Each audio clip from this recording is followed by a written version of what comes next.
Bismillahirrahmanirrahim. Assalamualaikum warahmatullahi wabarakatuh. Alhamdulillah nahmaduhu wa nasta'inuhu wa nastaghfiruhu wa natubu ilaih. Wa na'udzu billahi min syururi anfusina wa sayyiati a'malina. May yahdihillahu fala mudilla lahu wa may yudlil fala hadiyalah. Wa asyhadu an la ilaha illallah wahdahu la syarikalah wa asyhadu anna Muhammadan abduhu wa rasuluhu la nabiyya ba'dah. Ya ayyuhalladzina amanu taqullaha haqqa tuqatih wa la tamutunna illa wa antum muslimun. Ya ayyuhan nasu taqu rabbakumul ladzi khalaqakum min nafsin wahidah wa khalaqa minha zawjaha wa batha minhuma rijalan katsiran wa nisaa'a. Wattaqullaha alladzi tasaaluna bihi wal arham innallaha kana 'alaikum raqiba.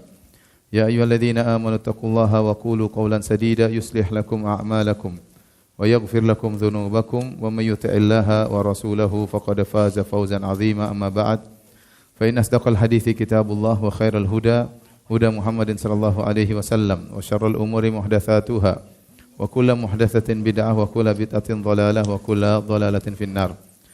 Ikhwani wa akhwati rahimakumullah jami'an. Insyaallah pada kesempatan kali ini kita akan membahas tentang salah satu pembahasan yang sangat penting dari permasalahan tauhid, yaitu tauhid ar-rububiyah. Tauhid ar-rububiyah yaitu meyakini bahwasanya Allah lah yang menciptakan alam semesta, Allah yang mengatur alam semesta ini, Allah yang beri rizki, Allah maha kuasa atas segala sesuatu, ya. Allah yang memiliki seluruh alam semesta ini. Itu di antara makna-makna dari tauhid ar-rububiyah. Pembahasan mengenai tauhid ar-rububiyah adalah pembahasan yang penting, ya. Terutama di zaman sekarang ini yang mulai muncul pemahaman ateis, ya, dengan adanya sarana komunikasi yang begitu mudah, dengan adanya medsos, dengan adanya internet. Banyak orang-orang yang tidak memiliki landasan iman yang kuat, mereka pun membaca syubhat-syubhat yang berserakan di dunia maya, sehingga banyak di antara mereka yang terpengaruh dengan syubhat-syubhat tersebut. Akhirnya mulai ragu dengan adanya Tuhan. Bahkan akhirnya ada yang mengingkari adanya Tuhan, ya. Beberapa waktu yang lalu saya sempat ketemu dengan seorang suami dan istrinya, ya, dua orang datang kepada saya di bulan Ramadan. Kemudian dia mengatakan, "Ustaz, tolong nasihati anak saya sedang sekolah di luar negeri atau suatu tempat, saya agak lupa, ya. Mulai tahun ini dia menyatakan tidak mau puasa lagi, tidak mau sholat lagi, ya. Kenapa? Dia ragu dengan adanya apa? Tuhan. Salah pergaulan, salah membaca, ya, pemahaman ateis masuk dalam dirinya. Saya juga pernah ngisi di Masjid Nabawi. Setelah pengajian selesai, ada yang datang kepada saya, orang pemuda yang sedang umrah. Kemudian dia berkata, "Ustaz, tolong jelaskan kepada saya apa buktinya Tuhan itu ada." Saya bilang, "Ngapain ente umrah?" Saya subhanallah, jauh-jauh dia umrah, dia masih ragu Tuhan itu ada. Mungkin dia lawan, ya, tapi syubhat itu bercokol di otaknya. Oleh karena sungguh benar sabda Nabi sallallahu alaihi wasallam, "Badiru bil a'mali fitanan." Ya, kakitu al-lail al-muzlim yusbihu rajulu mu'minan wa yumsi kafiran, au yumsi mu'minan wa yusbihu kafiran. Hendaknya kalian segera melakukan amalan-amalan saleh sebelum muncul fitnah-fitnah yang seperti potongan-potongan gelap malam yang begitu gulita, ya.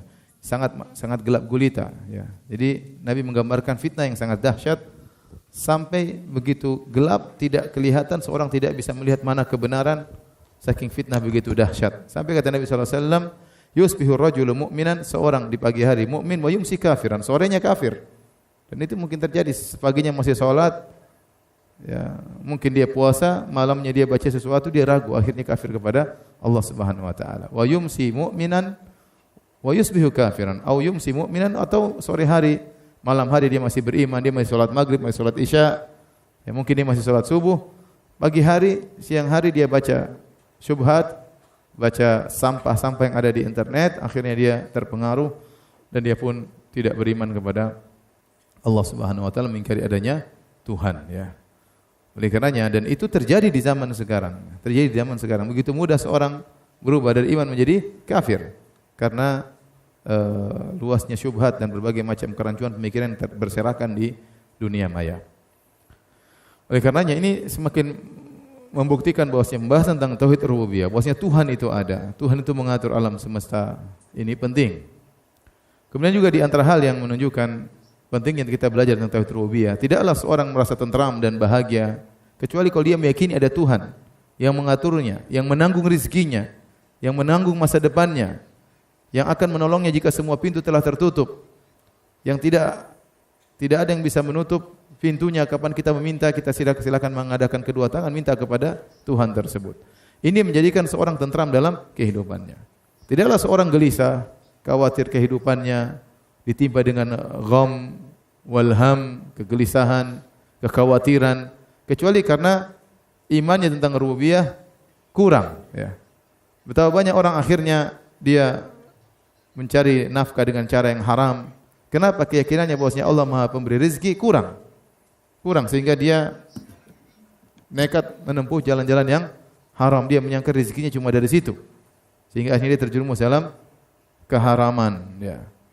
Ini menunjukkan bahwasanya pemahaman tentang rububiyah adalah sangat penting. Kalau orang yakin ada pencipta, ada Tuhan, ada pengatur, tempat diserahkan segala perkara, maka akan hidupnya akan tentram dan tenang. Kemudian di antara hal yang menunjukkan pentingnya kita belajar tauhid rububiyah, banyak kesyirikan terjadi gara-gara tidak paham tentang tauhid rububiyah. Ya. Zaman dahulu orang-orang musyrikin Arab, mereka secara umum beriman dengan tauhid rububiyah, tapi ada khalal, ada kekurangan, ada kesalahan-kesalahan, sehingga mereka minta kepada penghuni kubur. Mereka meyakini kalau penghuni kubur tersebut bisa memberi manfaat dengan izin Allah, dan ini kesalahan. Akhirnya mereka minta kepada penghuni kubur, minta kepada wali-wali dan yang lainnya. Ya, ini kesalahan dalam tauhid rububiyah, padahal dalam mengatur alam semesta Allah tidak butuh dengan bantuan sama sekali. Allah tidak butuh dengan wali-wali tersebut, tidak perlu. Allah tidak pernah memberi izin kepada mereka untuk memberi manfaat secara istiqlal, secara merdeka, secara otonomi kepada orang minta. Semua minta kepada Allah Subhanahu wa taala. Timbulnya kesyirikan ini karena kurang paham tentang tauhid rububiyah. Contoh kenapa orang-orang menyerahkan sajen kepada Nyi Roro Kidul? Karena sebagian mereka meyakini bahwasanya Nyi Roro Kidul ya punya kemampuan untuk mengatur pantai selatan. Sehingga kalau kita berikan sajen, maka pantai selatan tersebut lebih tenang atau memberi berkah dan yang lainnya. Berarti ada pemikiran pantai selatan tersebut dikuasai oleh Nyi Roro Kidul. Nyi Roro Kidul punya hak otonomi mengatur pantai selatan tersebut. Tidak benar. Ini kesyirikan dalam tauhid rububiyah mengantarkan kepada kesyirikan dalam tauhid al-uluhiyah. Akhirnya mereka menyembelih kepada selain Allah Subhanahu wa taala. Sama seperti meyakini bahwasanya gunung tertentu ada yang mengaturnya, jin yang mengaturnya. Ini semua adalah dampak dari tidak paham tentang tauhid ar-rububiyah. Ada khalal, ada kesalahan. Ada yang konslet dalam pemahaman tentang tauhid ar-rububiyah, ya. Jadi, ikhwan dan akhwat yang dirahmati oleh Allah Subhanahu wa taala, maka ini semua di antara hal-hal yang banyak sekali yang menunjukkan kita perlu untuk belajar tentang tauhid ar-rububiyah. Baik. Saya tulis di papan ya.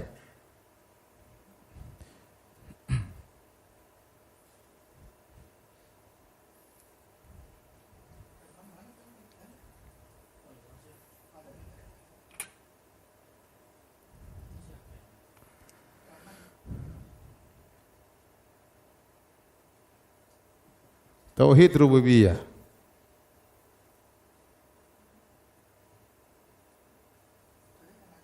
Ar-rububiyah diambil dari kalimat ar-rabb. Ini rububiyah dari kalimat ar-rabb, ya. Jadi kalau kita bicarakan tauhid rububiyah, ar-rububiyah ini secara bahasa, secara istilah bahasa diambil dari kalimat ar-rabb. Ar-rabb yang artinya pemilik.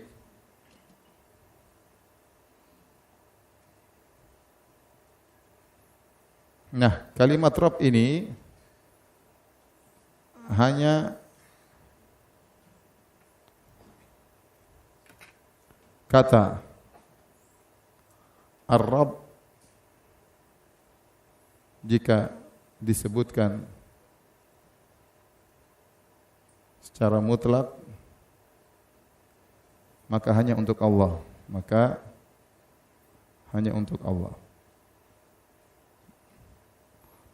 Tidak boleh kita mengatakan Ar-Rabb, sang pemilik, sang penguasa, kecuali maksud kita adalah siapa? Allah. Adapun kalau diidhafahkan, disandarkan, maka bisa diitlaqkan kepada selain Allah, digunakan untuk selain Allah.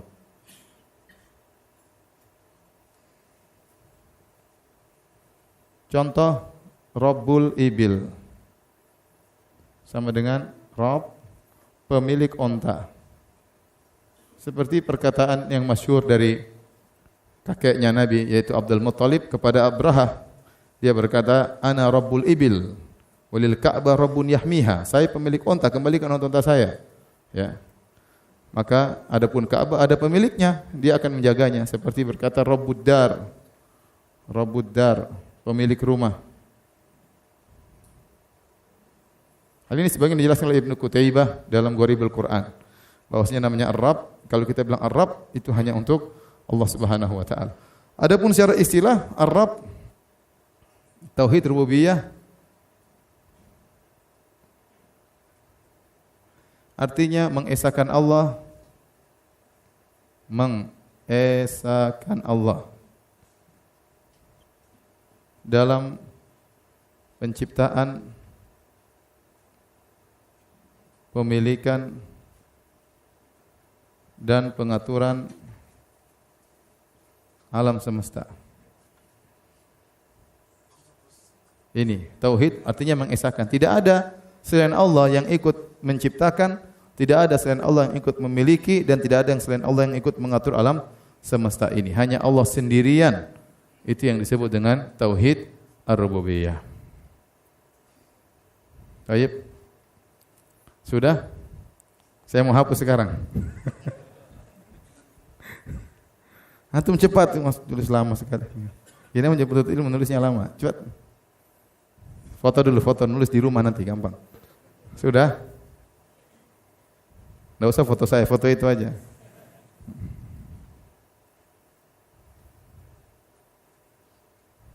Sudah ya? Baik. Katanya mau belajar harus serius.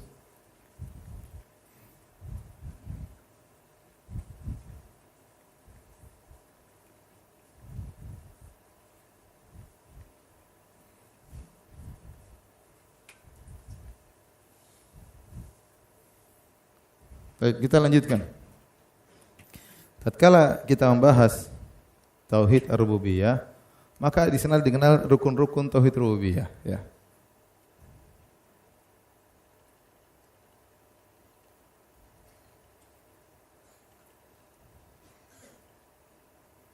Ini untuk memudahkan saja, ya.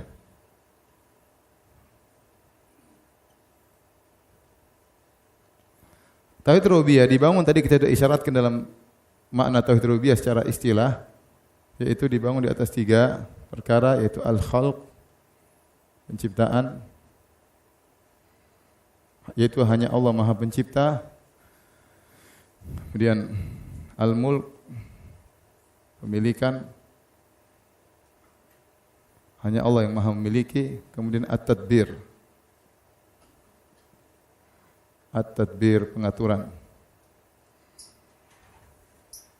hanya Allah yang Maha mengatur alam semesta ini, ya. Kita bicara dari poin pertama, al-khalq. Allah sendiri yang menciptakan alam semesta. Dalam satu hadis dalam Sahih Bukhari, kata Nabi SAW, "Kana Allah wa lam yakun syai'un ghairahu." Dulu Allah sendirian. Di zaman azali Allah sendirian, tidak ada yang bersama Allah. Kemudian Allah menciptakan alam semesta. Zaman tersebut disebut dengan zaman apa? Azali. Ya. Allah menciptakan alam semesta. Makanya apa yang dimaksud dengan alam? Rabbul Alamin. Al-Alamin maksudnya selain Allah. Jadi wujud hanya 2, Khalik dengan Alamin. Faham? Sang pencipta dengan ciptaannya. Ciptaannya itulah alam semesta. Maka Allah menciptakan sendirian tanpa ada yang bantu Allah sama sekali, ya. Dalil, ya. Bisa kita bagi menjadi 2, ya. Dalil umum. Firman Allah, Allahu khaliqu kulli syai'. Allah lah. Allah pencipta segala sesuatu. Segala sesuatu. Semuanya di alam semesta ini Allah yang ciptakan. Antum Allah yang ciptakan. Semuanya. Alam semesta ini Allah yang ciptakan. Pohonon, ya, malaikat, jin, manusia, bumi, semuanya Allah yang ciptakan. Adapun dalil terperinci banyak sekali dalam Al-Qur'an. Contohnya, ya, Allah Subhanahu wa taala, ya, khalaqakum min nafsi wahidah. Allah ciptakan kalian dari satu jiwa. Allah ciptakan manusia.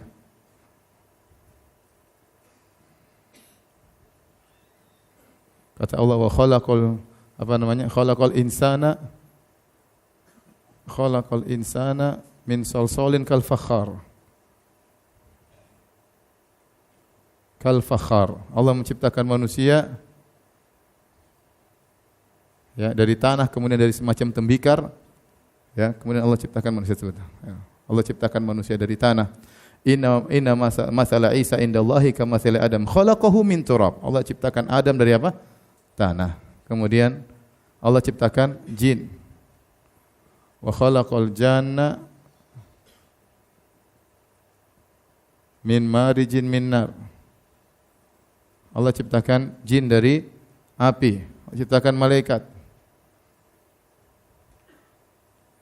Khuliqatil malaikati min nur.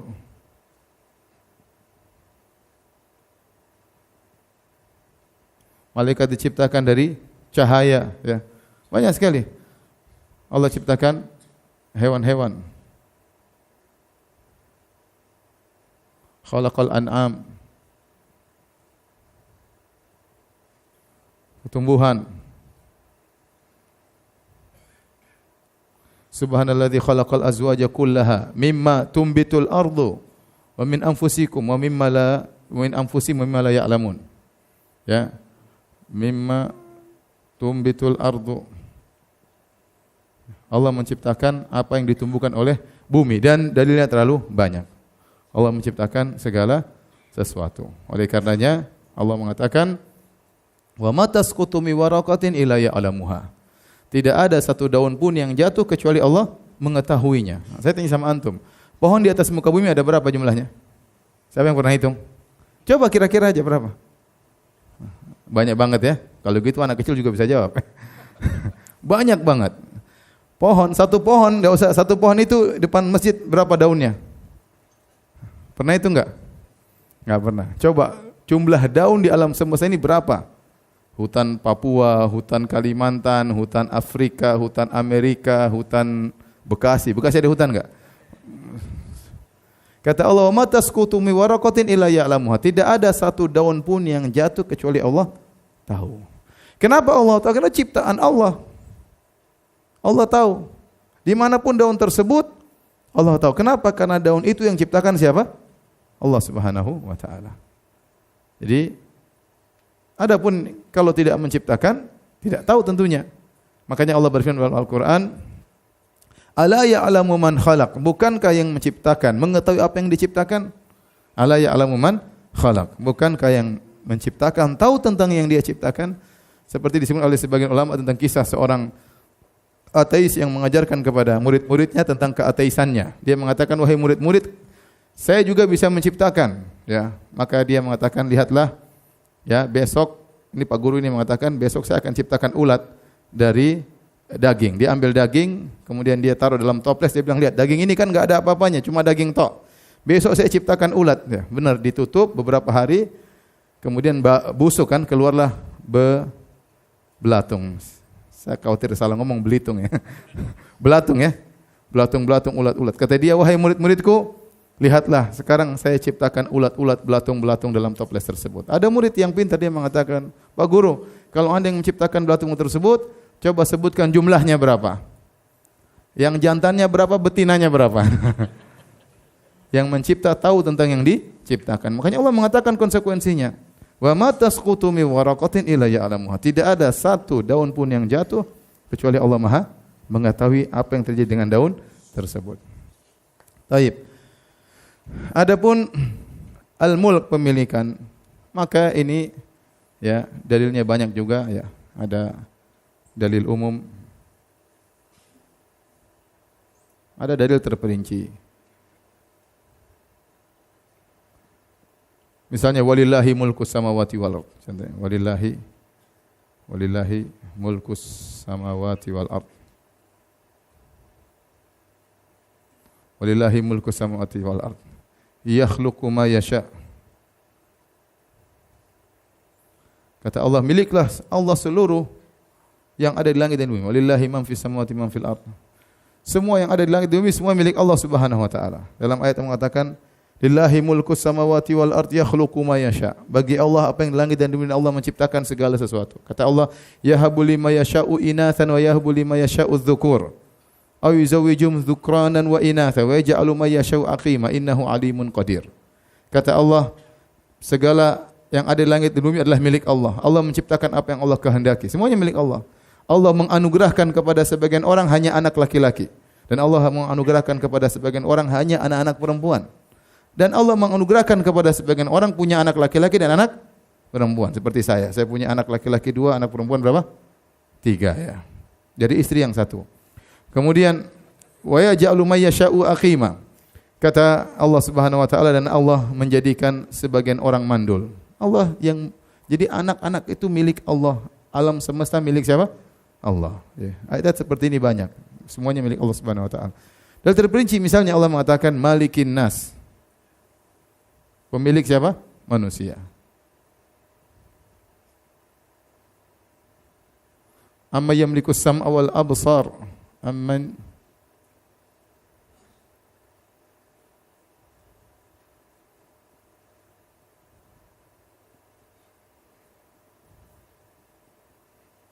Dialah Allah yang memiliki pendengaran dan penglihatan ya. Dan banyak ayat seperti ini ya. Itu Allah yang menguasai pendengaran dan penglihatan.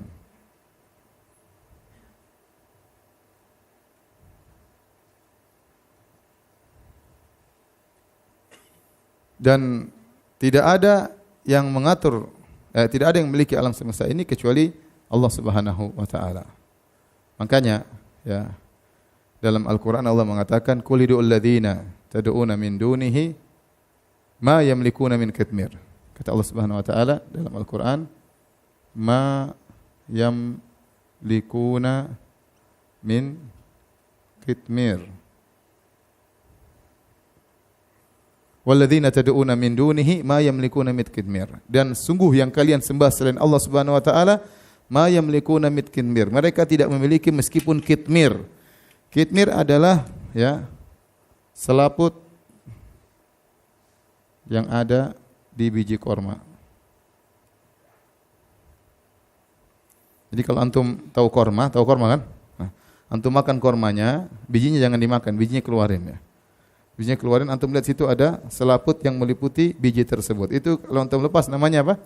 Qitmir. Kata Allah itu selaput. Mereka tidak bisa ciptakan. Yang ciptakan siapa?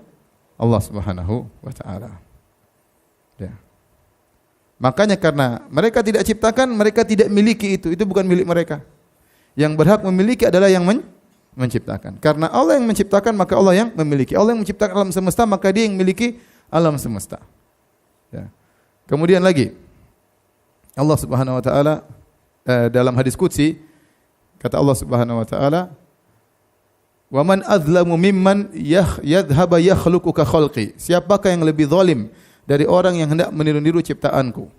Ya, fal yakhluqu dzarratan awil yakhluqu habbatan awil yakhluqu sya'iratan. Ya, dalam masalah penciptaan.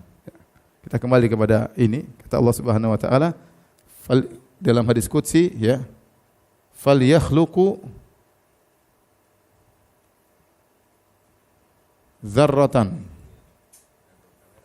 au habbatan au sya'iratan. Ini kata Allah, silakan ciptakan semut, silakan ciptakan biji, silakan ciptakan gandum. Allah tantang. Dalam ayat yang lain kata Allah Subhanahu wa taala masalah penciptaan, Kata Allah Subhanahu wa taala, "Ya ayyuhan nasu duriba mathalun fastami'u lah, innal ladzina tad'una min dunihi la yakhluqu dzubaban wa yujtama'u lah." Kata Allah, wahai manusia sekalian, dibuatkan perumpamaan bagi kalian. Sungguhnya yang kalian sembah selain Allah tidak akan bakalan mampu menciptakan la yakhluqu dzubaban. Dalam ini di akhir surat Al-Hajj.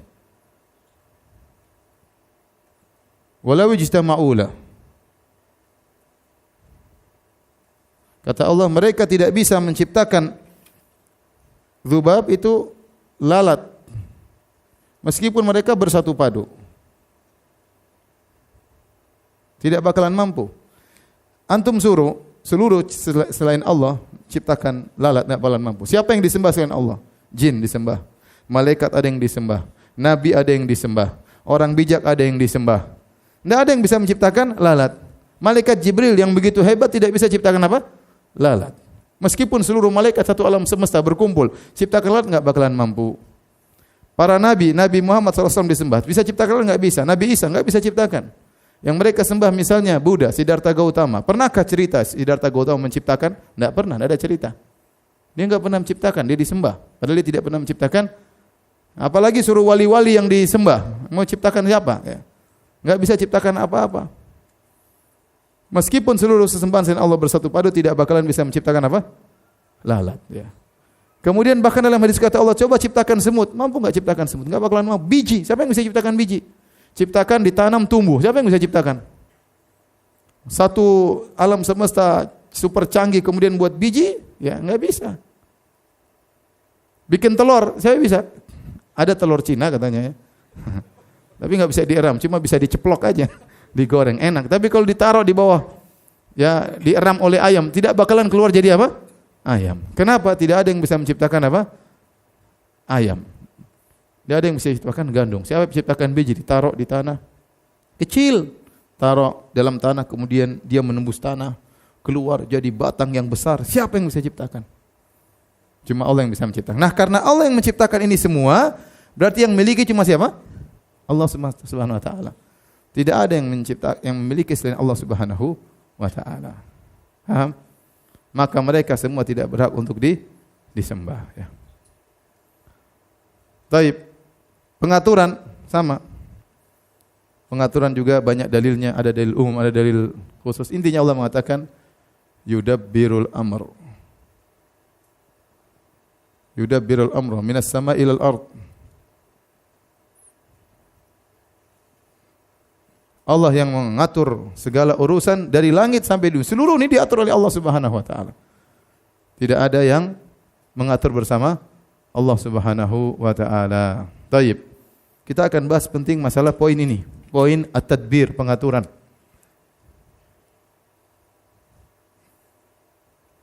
Saya tulis di sini ya. Boleh di sini?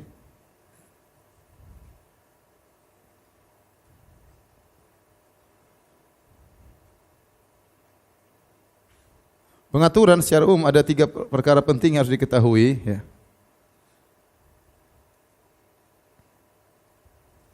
Yang pertama adalah al-qismah min takdir al-arzaq wal ajal wal hayat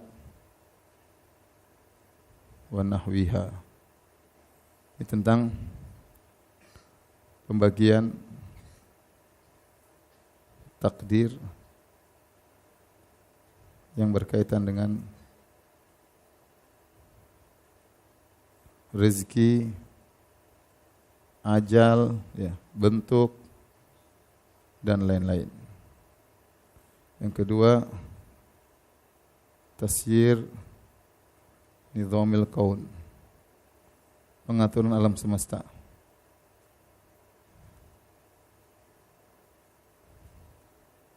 Atau kita bilang apa? Sunnatullah. Sunnatullah. Yang ketiga, al-ba'tsu wan nusyur. Hari kebangkitan. Nah, pengaturan Allah Subhanahu wa taala secara umum seperti ini berkaitan dengan 3 perkara. Pertama, bagian rezeki, ajal, umur, bentuk itu semua Allah Subhanahu wa taala yang menentukan. Si fulan begini, si fulan hitam, si fulan putih, si fulan ganteng, si fulan biasa, yang satu cantik, yang satu pendek, yang satu tinggi, yang satu umurnya 100, yang satu umurnya 50, yang satu umurnya 20, yang satu meninggal dalam perut ibunya. Itu semua urusan Allah Subhanahu wa taala. Semua sudah ditentukan oleh Allah Subhanahu wa taala. Ini nanti pembahasan lebih penting dalam masalah apa? Takdir ya. Makanya dikatakan misalnya kalau seorang ingin melakukan sesuatu, maka dia menentukan dulu, dia merancang terlebih dahulu. Ya. Ya. Allah Maha merancang, sehingga tatkala dia merancang segala sesuatu sesuai dengan apa yang telah dia takdirkan. Tidak ada yang melenceng dari rancangan Allah Subhanahu wa taala, karena dia Maha kuasa atas segala sesuatu. Faham? Ini semua berdasarkan kehendak Allah Subhanahu wa taala. Kemudian tasyir nizamil kaun, aturan alam semesta. Mengatur matahari, rembulan, bintang-bintang, peredaran planet-planet, semuanya Allah yang atur. Hujan, awan dan yang lainnya, semua yang atur adalah Allah Subhanahu wa taala ya. Ya, semua yang atur adalah Allah Subhanahu wa taala. Nah, saja kita contoh matahari. Kita bicara matahari. Matahari salah satu tanda-tanda kekuasaan Allah Subhanahu wa taala ya. Matahari. Matahari saya sering sampaikan, matahari jauh tempatnya. Kata orang jauh, ada yang mengatakan jutaan kilo ya. Terus bendanya sangat besar. Kemudian keluar cahaya dari tempat yang jauh tersebut sampai ke permukaan bumi kita. Berjuta-juta tahun umurnya. Cahayanya tidak redup, bayangkan. Antum kalau masak kompor berapa lama kuatnya? Ya. Ini cahaya tersebut bukan untuk memanasi jauh jutaan kilo baru sampai tempat kita. Dan itu tidak pernah redup. Energinya dari mana? Ya. Namanya harusnya lama-lama habis, lama-lama matahari redup. Tapi ini jutaan tahun enggak redup-redup. Seandainya dia lebih panas lebih dikit, kita sudah binasa. Seandainya dia redup sedikit, kita juga binasa, kedinginan. Siapa yang menjaga konsisten panasnya? Kalau bukan siapa? Allah Subhanahu wa taala. Ada yang mengaturnya. Kemudian dia berada di orbitnya, dia tidak pernah keluar dari orbitnya. Seandainya matahari lebih dekat, kita akan kepanasan. Seandainya matahari lebih jauh, kita pun akan kedinginan. Ya. Coba sekali-sekali matahari tidak terbit, repot kan? Terbit selalu. Nah, ada saatnya nanti Allah hentikan matahari tersebut. Tatkala hari kiamat Allah terbitkan dari arah yang berbalik. Tapi maksud saya, kita lihat matahari saja itu suatu keajaiban luar biasa ya. Ya. Kemudian kita lihat langit yang begitu luas. Kata Allah, rafa'as samawati bi ghairi amadin tarawunaha. Allah angkat langit tanpa ada tiang yang menyanggahnya. Luas. Langit di mana ujungnya kita enggak tahu. Mana ujungnya, mana pangkalnya. Luar biasa. Begitu luas.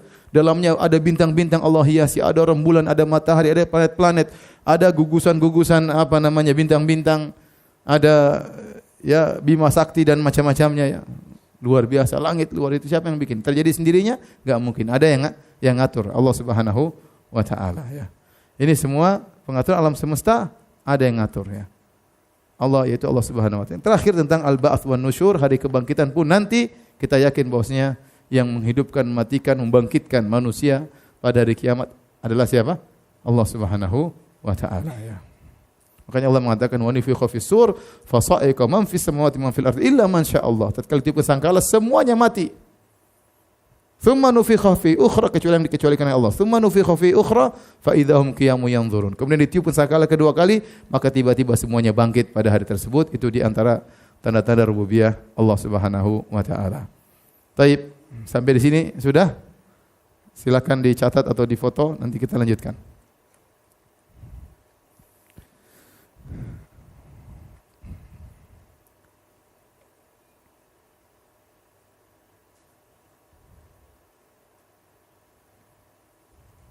Kalau sudah dihapus ya. Tolong ada yang hapus.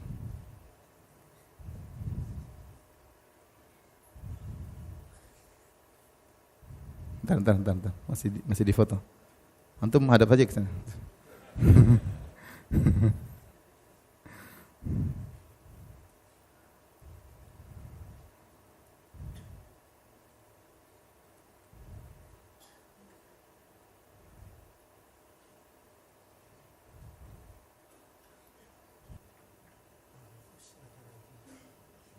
Jadi para hadirin hadirat Allah Subhanahu wa taala, itulah tadi tentang di antara rukun-rukun rububiyah ya. Di antaranya tadbir, bahwasanya Allah mengatur segala sesuatu. Jadi kita harus yakin rezeki kita sudah diatur ya. Kita berusaha mencari tapi rezeki kita sudah diatur. Ada Maha Pemberi rezeki ya.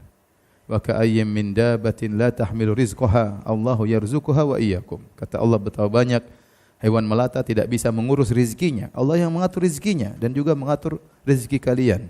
Kalau hewan saja diatur rezekinya, apalagi manusia ya. Kalau hewan saja diatur rezekinya oleh Allah, apalagi manusia. Siapa yang beri rezeki kepada hewan-hewan yang berada di dasar lautan, hewan-hewan yang berada di lubang-lubang dalam bumi, ya, di penghujung bumi, semuanya Allah yang kasih rezeki. Ya. Oleh karenanya Allah ingatkan, afaman huwa qaimun ala kulli nafsin bima kasabat. Dan apakah Allah yang mengurusi seluruh jiwa? Ya, Allah sebutkan dalam ayat ini, Allah mengurusi seluruh jiwa. Jadi Allah mengurusi kita secara detail. Allah tidak mengurusi kita secara global, tapi Allah mengurusi kita satu persatu. Antum ini diurusi masing-masing oleh Allah Subhanahu wa taala. Antum tidak luput dari pengurusan Allah Subhanahu wa taala. Tidak seperti manusia. Manusia kalau seorang punya bos besar, punya pegawai 1000 orang aja, dia tidak bisa mengatur seluruh pegawainya secara detail. Dia tidak bisa mengatur. Yang paling dia urus adalah staf-stafnya. Staf-stafnya pun dia tidak bisa dia urus 24 jam. Tatkala rapat saja, tatkala kerja baru dia bisa kontak dengan mereka. Itu staf-stafnya, apalagi 1000 anak buahnya tidak bisa dia urus secara detail. Apalagi yang punya pegawai sampai 10.000 orang. Bagaimana cara ngurus pegawainya seluruhnya? Dia tidak mampu, tidak punya kemampuan. Adapun Allah Subhanahu wa taala, Allah mengurus kita secara detail. Rezeki antum ini satu demi satu Allah urus secara detail. Allah urus secara detail. Jadi kita harus yakin akan hal tersebut. Kalau kita, Allah mengatakan wa huwa alimun bidzati sudur, Allah mengetahui isi hati manusia, ya. Ya, Allah tahu isi hati kita, apa yang kita bicarakan dalam hati kita. Allah tahu secara detail. Allah mengurus kita secara detail. Apalagi apa yang kita lafalkan, kita berdoa kepada Allah, apa yang kita inginkan, apa niat kita, semuanya Allah tahu. Ya, kalau daun yang tidak mukallaf, tidak dibebani untuk beribadah, wa ma tasqutu min waraqatin illa ya'lamuha, tidak ada satu daun pun yang jatuh kecuali Allah mengetahui, apalagi kita manusia yang dibebani untuk beribadah kepada Allah Subhanahu wa taala. Jadi jangan sampai terbetik dalam benak kita Allah lalai dari kita sedikit pun. Tidak ada. Allah ngurus kita secara detail. Rezeki kita, jodoh kita, ajal kita, semua kondisi kita diatur oleh Allah Subhanahu wa taala karena Dia adalah Ar-Rabb, Sang Maha Pencipta dan Sang Maha Penguasa, Sang Maha Pengatur. Sekarang kita bahas tentang dalil-dalil tauhid rububiyah.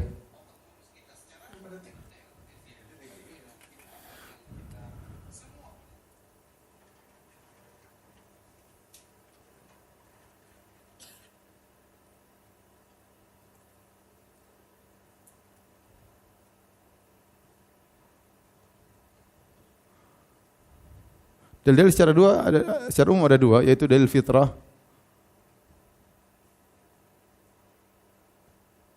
Fitrah. Dalil ayat.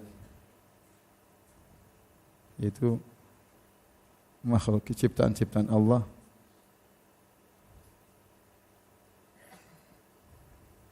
Yang luar biasa.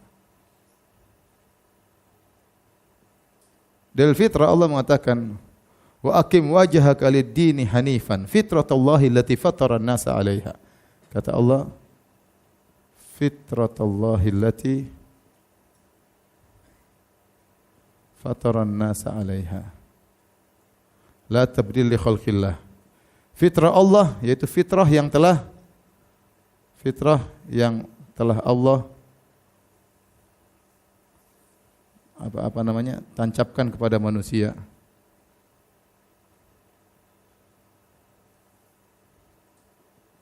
Nabi sallallahu alaihi wasallam juga bersabda, kullu mauludin yuladu alal fitrah fa abawahu yuwahhidanihi aw yunassiranihi aw yumajjisanihi. Kata Nabi sallallahu alaihi wasallam, setiap anak yang lahir dilahirkan di atas fitrah, mengenal ada Tuhannya, mengenal bahwasanya ada penciptanya. Fa abawahu yuwahhidanihi, maka kedua orang tuanya yang mempengaruhi dia sehingga menjadi Yahudi, au yunassirani atau menjadikan dia Nasrani, au yumajjisani atau menjadikan dia Majusi. Padahal seorang setiap lahir dalam fitrah yaitu mengakui adanya Tuhan dan bertauhid bahkan. Jadi fitrah inilah dalil yang paling kuat. Kalau bukan karena fitrah ini, kita tidak akan melihat tanda-tanda kebesaran adanya Tuhan. Manusia secara umum yakin ada penciptanya, ya. Anak-anak ngerti ada pencipta secara fitrah. Seluruh manusia tahu ini enggak mungkin alam semesta yang terjadi dengan sendirinya. Pasti ada yang mengatur, pasti ada yang menciptakan, ya. Oleh karenanya tatkala Imam Abu Hanifah diriwayatkan beliau berdialog dengan para ateis, ya, maka sebelum dia berdialog dia mengatakan, wahai kalian sekalian, coba kalian bayangkan ada sebuah kapal yang berlabuh atau bersandar di Sungai Dujlah. Kemudian dia pun menurunkan barang-barang yang dia bawa. Kemudian diganti dengan barang-barang yang baru diangkat di atas perahu tersebut atau kapal tersebut. Kemudian kapal tersebut berlabuh ke stasiun berikutnya, ke pelabuhan berikutnya tanpa ada nahkodanya, tanpa ada anak buah kapalnya, awaknya. Kata mereka, enggak mungkin, bagaimana kapal tersebut bisa berjalan sendirinya tanpa ada nahkodanya, tanpa ada awaknya.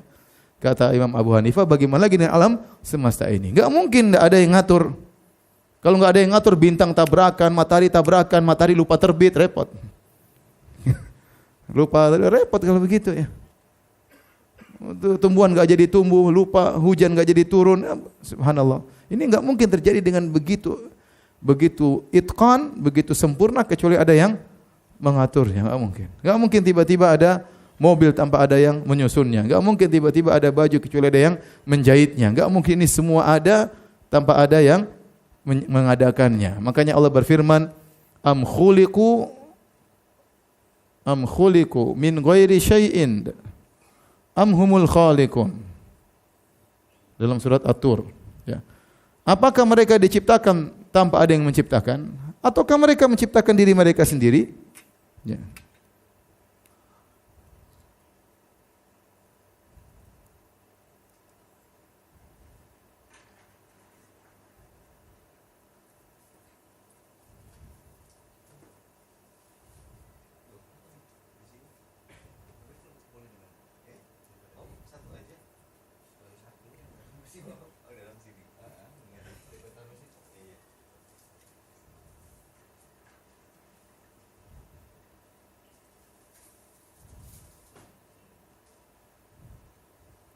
Enggak mungkin.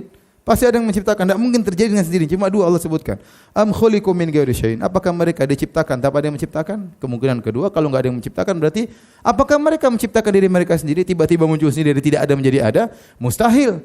Bagaimana sesuatu yang tidak ada tiba-tiba tanpa ada sebab bisa-bisa menjadi ada? Enggak mungkin.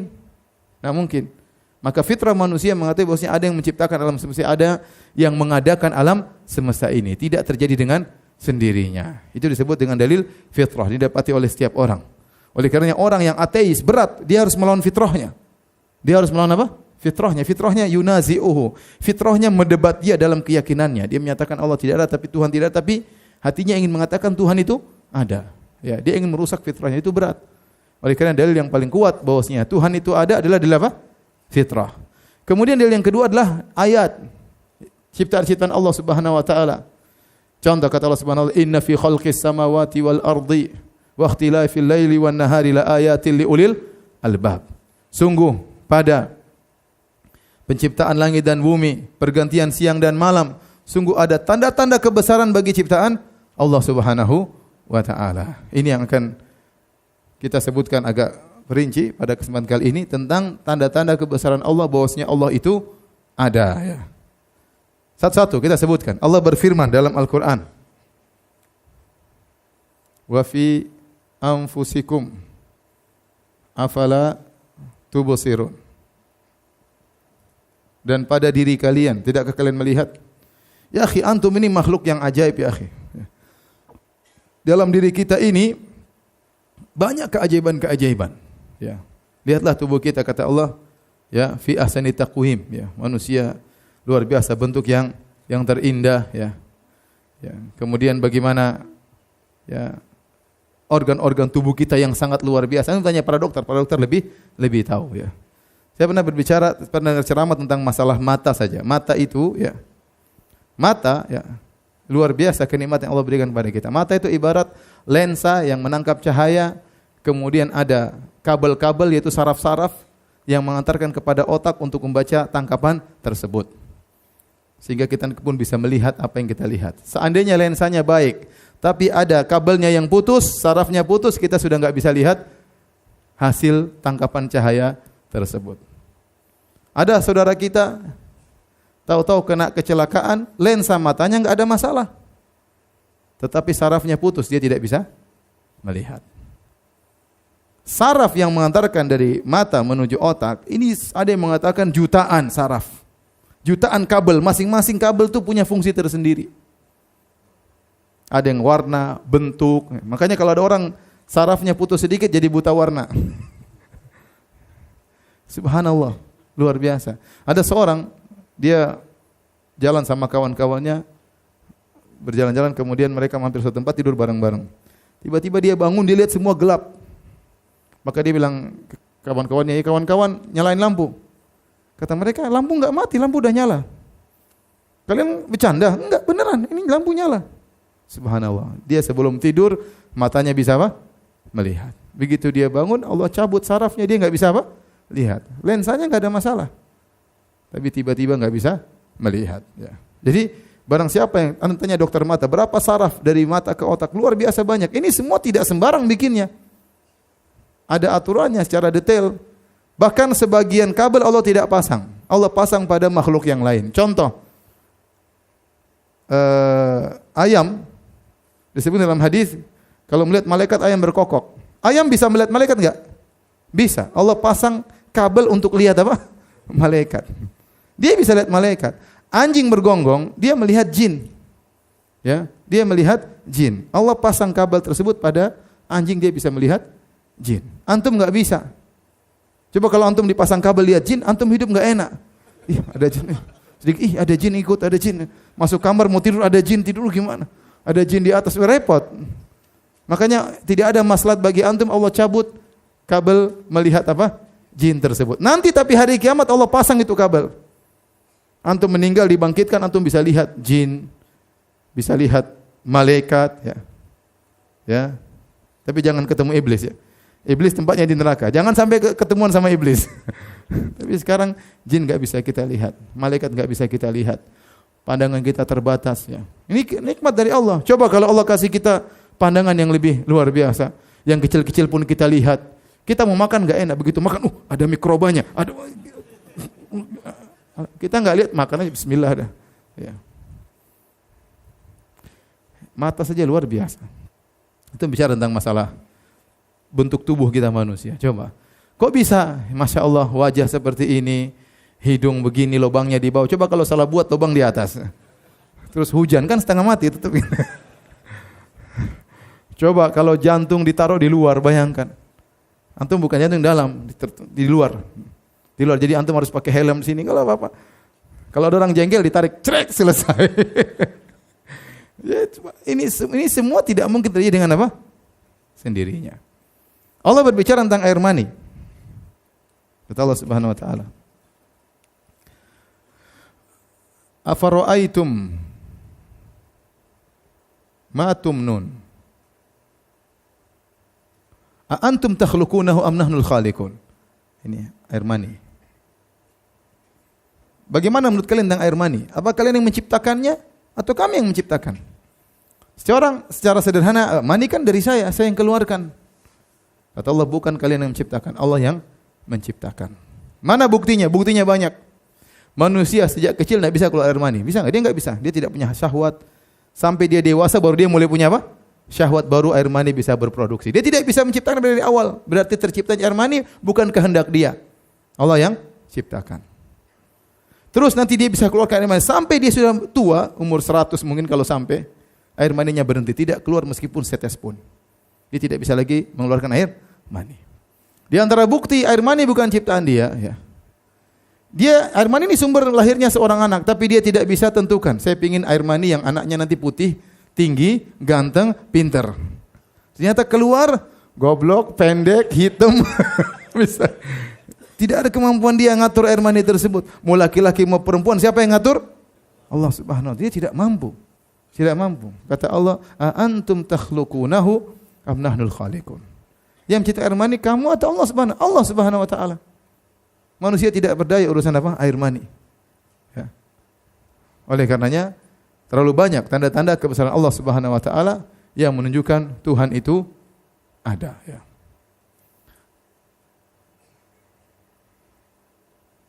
Taib. Saya akan bacakan beberapa. Taib, nanti kita lanjut lagi. Sekarang kita membahas tentang di antara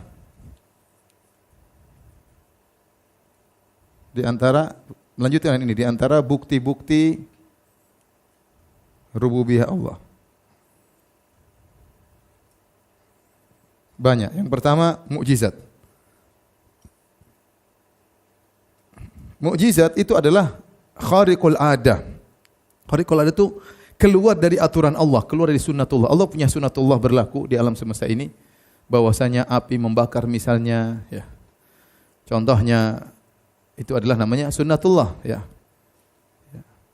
Batu itu tidak ada air keluar darinya, tetapi air mengalir ke bawah bukan ke atas.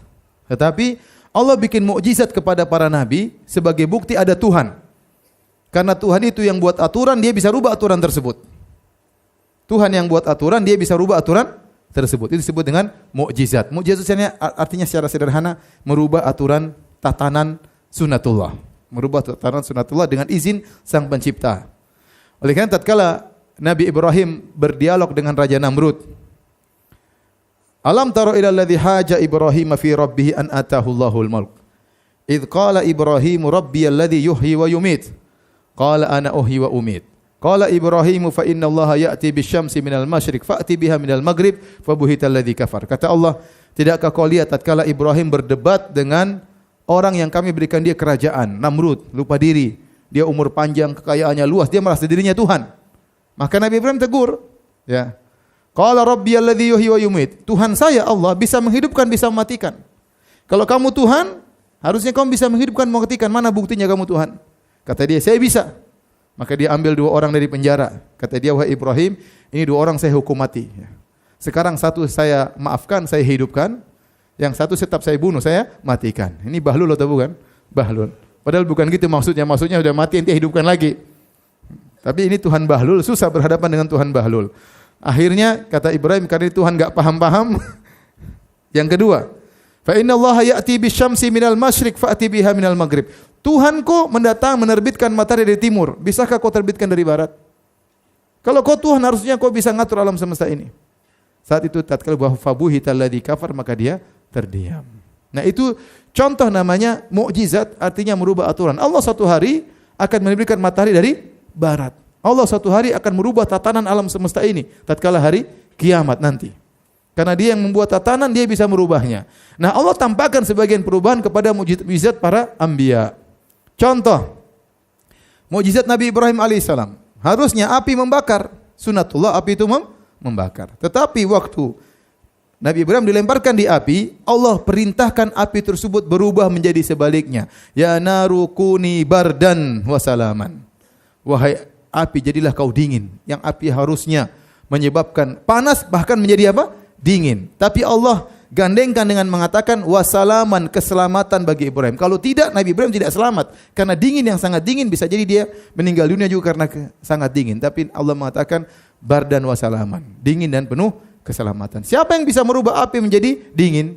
Dialah sang pengatur aturan yang menjadikan api itu panas. Dialah yang bisa merubah api menjadi apa? Dingin. Itu berarti ada Tuhan. Berarti ada Tuhan. Contoh, Nabi Musa alaihissalam terlalu banyak mukjizatnya. Ya, tahu-tahu dia keluar tangannya, dari tangannya tahu-tahu ada cahaya menyala, ya. Cahaya keluar dari tangannya. Bayangkan, itu belum ditemukan lampu waktu itu, ya. Dari mana sumber cahaya, ya. Waktu wa idz tasqa Musa liqaumihi faqulna drib bi asaqal hajar. Waktu Nabi Musa berjalan dengan pengikutnya di tengah jalan, mereka kepanasan, mereka kehausan. Kata mereka, "Ya Musa, mintalah air minum sama Tuhanmu." Nabi Musa berdoa, kata Allah, "Pukulkan tongkatmu ke batu." Pukullah batu, batu tersebut tahu-tahu fan fajarat minhu nata asyrata aina, keluarlah 12 keran air. Dari batu, enggak ada sumber airnya. Tiba-tiba keluar apa? Air. Sehingga mereka kalau mau melanjutkan perjalanan, itu batu dibawa, ya. Dari mana sumber air? Lebih menakjubkan lagi, Nabi SAW keluar air dari jari-jarinya. Sehingga para sahabat berebutan air untuk berwudu dari air dari tangan Nabi SAW. Dari Musa waktu mukul air, laut, famfalaka fakana kullu firqin kataudil azim. Kemudian laut mengalir ke atas, bukan ke bawah. Bukankah air sifatnya mencari tempat yang rendah, ini mengalir ke atas kataudil azim seperti gunung yang tinggi. Laut malah justru naik ke atas. Siapa yang bikin? Yang mengatur aturan tersebut, dia yang bisa merubah aturannya. Dan seluruh mukjizat para nabi demikian. Itu menunjukkan Tuhan itu apa? Tuhan itu ada. Di antara bukti-bukti bahwasanya rububiyah Allah itu ada, betapa sering doa kita dikabulkan. Kita, ana, antum punya pengalaman pribadi banyak, dah mungkin kita ceritakan di sini. Tetapi tatkala semua orang tidak bisa kita harapkan, kita mengatakan ke atas Allah. Semua pintu dunia sudah tertutup, pintu langit tidak pernah tertutup. Kita minta dan Allah kabulkan. Allah kabulkan. Banyak kejadian, terlalu banyak. Cerita-cerita terlalu banyak. Cerita terlalu banyak. Ya. Tetapi doa seseorang mudah dikabulkan. Bukti bahwasanya Tuhan itu ada. Ada yang mendengar bisik-bisikan kita. Ada yang mendengar. Ada yang mendengar rintihan kita. Sehingga dia kabulkan permintaan kita. Ini bukti Tuhan itu ada. Tuhan itu ada. Satu pengalaman ya. Bukan pengalaman saya, pengalaman kawan. Jadi kawan ini bilang sama saya, Ustaz Firanda, saya mau cari Quran besar. Buat apa? Buat saya sholat malam. Karena kalau saya sholat malam saya tidak punya hafalan. Saya ingin Quran dibuka, saya sholat malam sambil lihat Al-Quran. Saya bilang saya punya kayaknya di rumah. Coba saya cari, ternyata sudah enggak ada. Saya bilang maaf Pak, enggak ada. Ya udah. Akhirnya saya umroh di Madinah berapa hari, dia lupa call saya. Padahal di Mujamma tempat pecatan Quran di Madinah. Kemudian saya pergi ke Mekah, baru kemudian dia WA saya, kata dia, Ustadz jangan lupa cariin Quran. Saya bilang antum nih gimana? Saya sudah di Mekah, kenapa enggak ingatkan saya waktu di Madinah? Ya susah di Mekah. Tapi saya cari dulu, saya bilang. Saya cari, enggak dapat. Ya. Quran besar yang diinginkan enggak dapat. Akhirnya enggak tahu tiba-tiba saya pengen telepon kawan saya orang Saudi. Tinggalnya di Riyadh, masih jauh lagi. Saya bilang, "Akhi, kaifa halak? Gimana kabar? Lagi di mana?" "Saya lagi umrah." "Oh, kenapa, ada apa?" "Enggak, saya cuma say hello aja. Ingin tahu kabar-kabar." "Oh iya," kata dia, "mohon maaf, tempat saya jauh. Kamu kapan pulang?" Saya bilang, "Besok lusa pulang." "Ya udah, semoga umrahmu diterima," kata dia. "Besok lusa saya pulang," saya bilang. Akhirnya besoknya tahu-tahu siang begitu teman saya telepon. Kata dia, "Firanda, saya mau umrah." Dan saya di tengah perjalanan. Aduh, ini orang saya cuma basa-basi, dia datang jauh-jauh mau umrah, mau ketemu saya. Saya bilang, "Ya udah, saya tunggu." "Kamu kapan selesai umrah?" "Ya mungkin malam." Saya bilang, "Kamu kapan selesai umrah telepon saya. Karena besok saya mau pulang," saya bilang. "Ya udah benar. Kalau malam ini kita enggak ketemu, besok pagi saya sudah sibuk ngurusin barang untuk pergi ke bandara." Akhirnya malam itu saya tidak tidur. Biasanya saya tidur jam 10, jam 9, saya tungguin sampai jam 12 dia telepon. "Saya sudah selesai umrah." "Ya udah, kita ketemu di lobi." Datanglah dia. Nanti masih dengar enggak? Datanglah dia masih pakai kain ihram. Kepalanya baru digundul. Duduklah kita di lobi jam 12 malam. Terus dia bilang ngobrol-ngobrol, kata dia, "Firanda, saya bawa Quran besar." Padahal saya enggak minta loh. Saya langsung ingat teman saya ini hebat ini. Bayangkan dia kirim orang dari Riyadh untuk bawa Quran besar untuk dia. Saya ngapain Quran besar? Saya Quran kecil udah cukup, bahkan enggak perlu saya pakai HP. Saya bawa Quran besar hadiah, siapa tahu perlu untuk kau bagi-bagikan. Dia bilang begitu. Subhanallah. Langsung saya ingat teman saya bilang, enggak mungkin ini kebetulan, enggak mungkin. Mustahil. Mustahil. Itu dalil bahwasanya Allah itu ngurusin kita satu persatu. Akhirnya saya ambil Quran, saya telepon kawan saya, ente tapi gitulah ceritanya. Maksudnya betapa sering doa kita dikabulkan, sering doa kita dikabulkan. Itu berarti Tuhan itu ada. Kalau enggak ada, siapa yang dengar permintaan kita? Ya. Siapa yang dengar permintaan kita? Taib. Di antara tanda-tanda bukti rububiyah Allah, ya. tidak ada yang bisa menciptakan seperti ciptaan Allah. Tidak ada yang bisa ciptakan. Yang manusia ciptakan paling hanyalah, saya duduk boleh? Yang ciptakan hanyalah yang mirip dengan ciptaan Allah, tapi tidak ada yang seperti ciptaan Allah. Manusia ciptakan, yang ada manusia hanya bisa menyusun, tidak bisa menciptakan. Dia menyusun misalnya pesawat, tapi siapa yang datangkan logamnya? Ya, siapa yang datangkan aluminiumnya? Ya, siapa yang mendatangkan bahan-bahan? Dia tidak bisa menciptakan bahan-bahan tersebut. Dia bisa masak manusia, jadi makanan yang enak. Tapi dari mana sumber masakannya, bahan masakannya? Dari mana tomatnya? Ya, dari mana biji-bijiannya? Dia tidak bisa menciptakan tomat, dia tidak bisa menciptakan biji-bijian. Yang ada bisa dia kombinasi atau dia rangkai, adapun dia menciptakan dia tidak bakalan bisa. Ini menunjukkan bahwasanya Tuhan itu ada. Di antara bukti bahwasanya Tuhan itu ada, perhatikan di sini. Di antara bukti Tuhan itu ada. Antum melihat manusia berbagai macam modelnya di seluruh alam semesta ini. Manusia dengan berbagai macam modelnya. Baik kafir maupun muslim. Baik orang kaya, orang miskin. Baik orang kota maupun orang kampung. Ya. Semuanya punya naluri mengetahui mana yang baik, mana yang buruk. Semuanya tahu kalau ngerampas barang orang itu buruk meskipun tidak pernah sekolah. Meskipun tidak pernah diajari. Fitrah manusia tahu kalau kita ngambil barang orang itu apa? Buruk. Fitrah semua manusia tahu kalau kita bantu orang itu berarti apa? Kebaikan. Siapa yang ngajarin mereka? Enggak ada, enggak perlu diajarin. Itu ada Tuhan yang menanamkan hal itu semua. Padahal mereka enggak pernah apa? Sekolah. Ya. Mereka enggak pernah sekolah. Ya. Namanya mencuri itu jelek, semua orang tahu. Pencuri pun tahu dia itu jelek. Dia tahu. Betapa banyak orang mencuri deg-degan. Kenapa? Nalurinya tahu itu jelek. Ya. Jelek.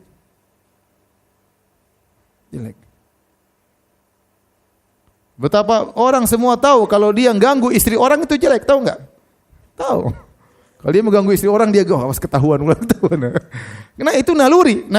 Tanpa ada yang ngajari, berarti ada yang tanamkan ilmu tersebut. Siapa yang ngajari? Allah Subhanahu wa taala. Insting.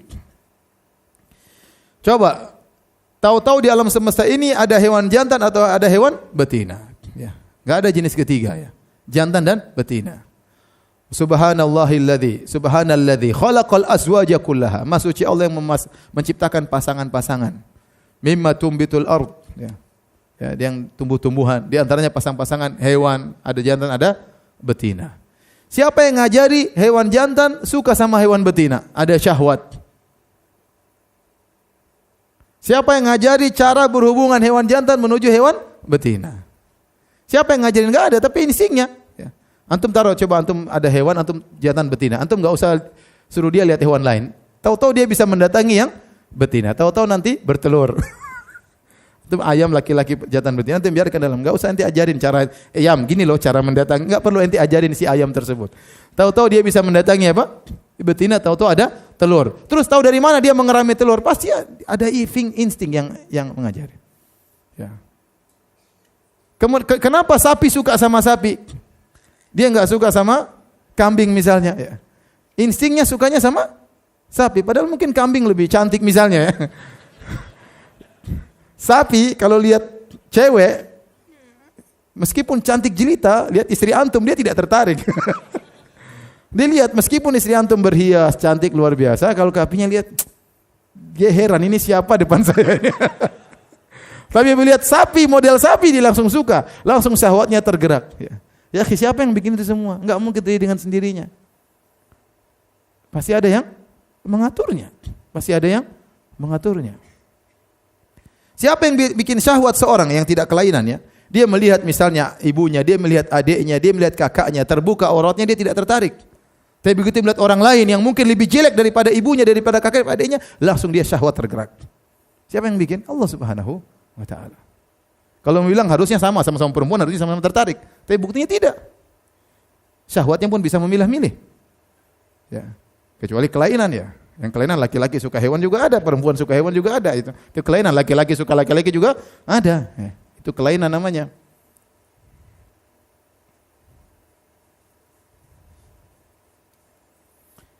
Kemudian seorang tidak bisa mengatur dirinya. Dia tidak bisa ingin muda terus, nggak mampu dia. Ada yang mengatur dirinya. Dia dari kecil, dari bayi, dia tidak bisa mengatur. Tahu-tahu dia bayi, tahu-tahu dia besar, dia cuma makan, tahu-tahu besar, badannya jadi begini, tahu-tahu dia kuat, tahu-tahu lemah lagi. Allah Subhanahu wa taala berfirman, Allahul ladzi khalaqakum min dha'fin, thumma ja'ala min ba'di dha'fin quwwah, thumma ja'ala min ba'di quwwatin dha'fan wa syaibah. Dialah wa syaibah, kata Allah Subhanahu wa taala, Allah yang menciptakan kalian, Allahul ladzi khalaqakum min dha'fin. Allah ciptakan dari dia lemah, air mani lemah, enggak ada apa-apanya. Air mani ente buang, enggak bisa apa-apa air mani tersebut. Kemudian setelah itu wa ja'ala min ba'di dha'fin quwwah, setelah lemah kemudian jadi kuat, jadi remaja, jadi besar, jadi kuat, ya, jadi pemuda, terus lemah lagi. Dia enggak bisa mengatur dirinya. Dia tidak bisa saya ingin hidup 100 tahun, enggak mungkin. Yang atur semuanya siapa? Allah. Yang menciptakan dia yang mengatur dirinya. Berarti ada yang mengatur, yaitu Tuhan, pencipta alam semesta. Kata Allah Subhanahu wa taala, "Wa min ayatihi khalqus samawati wal ardi wa ikhtilafu alsinatikum wa alwanikum." Dan di antara tanda-tanda kebesaran Allah Subhanahu wa taala, penciptaan langit dan bumi. Dan perbedaan bahasa kalian, warna-warna kalian. Subhanallah, ini warna bermacam-macam. Ya. Yang menciptakan ini sangat hebat. Ini warna ini dengan berbagai macam model, ya. Kemudian bahasa yang bermacam-macam. Ya, Indonesia saja ada berapa bahasa? Ratusan bahasa. Dengan suatu disiplin bahasa tersendiri, tanpa ada yang mengajari, disiplin ilmu tersendiri. Ratusan disiplin ilmu tentang bahasa tertentu. Bayangkan bagaimana mereka bisa saling mengungkapkan, bisa saling berbicara, ya. Luar biasa. Ini tidak mungkin terjadi dengan apa? Sendirinya. Ada yang mengajari, yaitu Allah Subhanahu wa taala. Kemudian lihatlah seorang anak bayi. Baru lahir, tahu-tahu dia dikasih puting ibunya, langsung dia sedot. Siapa yang ngajari dia? Siapa yang ngajari dia? Coba ente suruh profesor satu dunia kumpul, suruh ngajari anak kecil masih umur 1 hari, suruh pencet tombol, nggak bisa dia. Umur sehari diajar, nih caranya, pencet itu warna merah, nggak bisa, masih umur 1 hari. Tapi ditempelkan puting, ibunya langsung dia nempel, dan cuma nempel doang, dia sedot. Siapa yang ngajari sedot dulu? Nggak ada di waktu dia masih dalam perut, nanti kamu sedot. Nggak ada. Tahu-tahu dia tempel langsung apa? Sedot. Siapa yang ngajarin? Dari sananya, Allah yang ngajarin. Itu ilmu, siapa yang ngajarin? Terus bilang tidak ada Tuhan.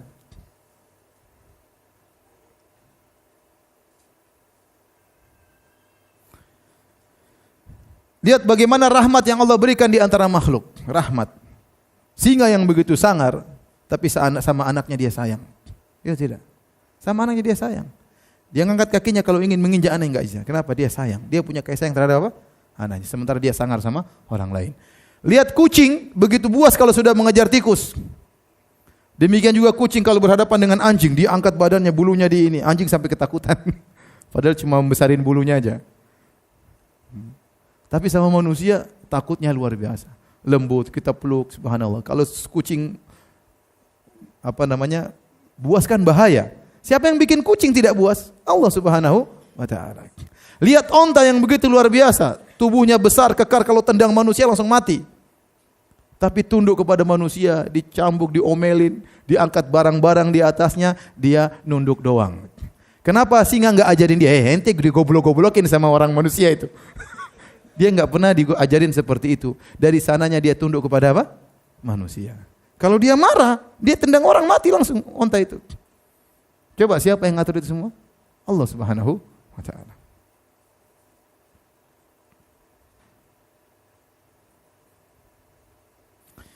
Lihat air hujan yang turun dari atas muka bumi. Kata Allah, afara'aitumul ma'a alladhi tashrabun. Bagaimana menurut kalian tentang air yang kalian minum? A antum anzaltumuhu minal muzni am nahnul munzilun? Apa kalian yang menurunkannya dari awan atau kami yang turunkannya? Lau nasya'u ja'alnahu ujajan. Kalau kami berkehendak kami jadikan air tersebut asin. Falaula tashkurun. Kenapa kalian tidak bersyukur? Bayangkan air hujan itu kan dari laut asin. Tapi Allah dengan proses yang Allah bikin, kemudian uap, kemudian turun tidak asin. Kalau manusia yang bikin mungkin ada yang lewat. Tapi ini bayangkan turun tidak asin, tawar. Kemudian waktu jatuh di atas muka bumi, jatuh per titik. Titik itu punya tugas di satu tempat. Tidak pernah menyelisihi titik yang lain. Dia tidak pernah menyalahi tugas. Makanya kalau antum naik mobil kemudian satu-satu kan, nggak ada 5 gabung deblung gitu, coba bayangkan kalau titik itu bergabung di angkasa sampai 1 kilo kali diameter 1 kilo, kemudian jatuh di Bekasi, hancurlah Bekasi. Tapi Allah tidak pernah buat mereka bergabung di sana. Saya bikin proses kerjaan sendirinya terjadi, enggak ada yang ngatur. Ada yang ngatur. Kata Allah, wa tasrifir riyahi was sahabil musakhkhari. Lihatlah bagaimana Allah mengatur angin, bagaimana Allah mengatur awan. Alam tara anna Allah yusji sahaban thumma yu'allifu bainahu thumma yaj'aluhu rukama.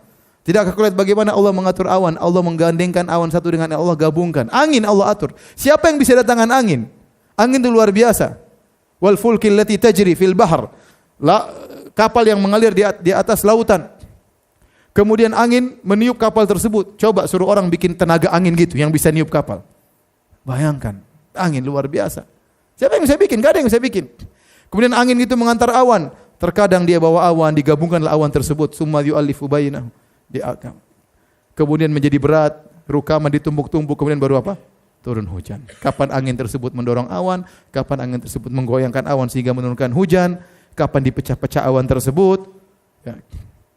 Makanya di antara doa tatkala musim hujan, Allahumma hawalaina wala alaina, ya Allah pindahkan awan tersebut, jangan awan diatur, Allah pindahkan. Allah pindahkan. Siapa yang ngatur? Allah Subhanahu wa taala.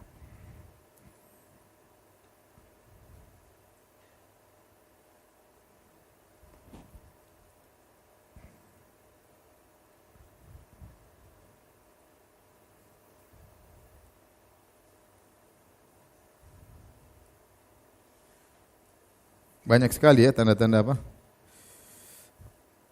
Tauhid rububiyah. Lihatlah juga seperti bumi, berbagai macam bentuknya. Ada hamparan, ada gunung, ada lembah, ada yang bisa menampung air, ada yang menyerap air.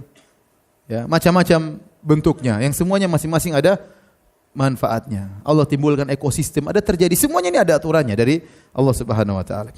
Lihatlah burung-burung. Kata Allah, "Alam taro ila thairi musakhkharatin fi jawis sama." Tidak kalian melihat bagaimana burung-burung dimudahkan terbang di angkasa? Dia bisa terbang, burung-burung luar biasa. Padahal ada sejenis hewan tersebut tapi tidak bisa terbang. Contohnya ayam, ada sayapnya enggak? Terbang enggak bisa. Bebek ada sayapnya enggak bisa terbang. Ada burung-burung yang Allah ciptakan bisa terbang. Siapa yang bisa bedakan ini dengan ini? Allah Subhanahu wa taala. Ada seorang Arab Badui ditanya, "Bima arafta rabbak?" Dari mana kau mengenal Tuhan itu ada? Kata dia, "Binaqdil azaim wa fatril himam." Dengan terbatalkannya keinginan dan dipalingkannya keinginan. Dan ini menunjukkan ada Tuhan. Terkadang kita ingin melakukan sesuatu, sudah bertekad, kita sudah siapkan, begitu tiba-tiba, aduh enggak jadi. Kenapa enggak jadi? Enggak tahu, tiba-tiba saya enggak jadi. Itu menunjukkan ada Tuhan yang buat ente enggak jadi. Paham? Ente sudah melakukan segala sebab untuk melakukan, tiba-tiba ente enggak semangat. Saya sering mengalami demikian. Makanya Arab Badui ditanya, dari mana kau tahu ada Tuhan? Kata dia, binaqdil azaim. Saya sudah punya azimah, saya sudah tekad, tiba-tiba berubah. Ya, seorang mau ngelamar, sudah lihat akhwatnya, oke, cantik 100%, nilainya berapa? 9,5. Sudah. Mahar murah, semuanya murah, bapaknya sudah ngajak. Sudah siap-siap, tiba-tiba, aduh enggak jadi, berubah pikiran. Kenapa? Enggak tahu juga ini. Sulit dijelaskan. Tiba-tiba berubah, tiba-tiba dipalingkan, bisa jadi. Seorang sudah semangat membeli sesuatu, sudah semangat, tiba-tiba enggak jadi beli. Itu terjadi, banyak terjadi. Berarti ada yang ngatur hati antum, ada yang ngatur. Ada Tuhan yang mengatur.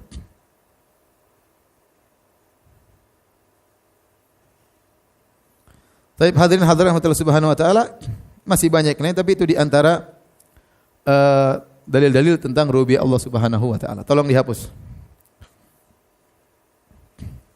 Kita sampai jam berapa? Jam 11 ya?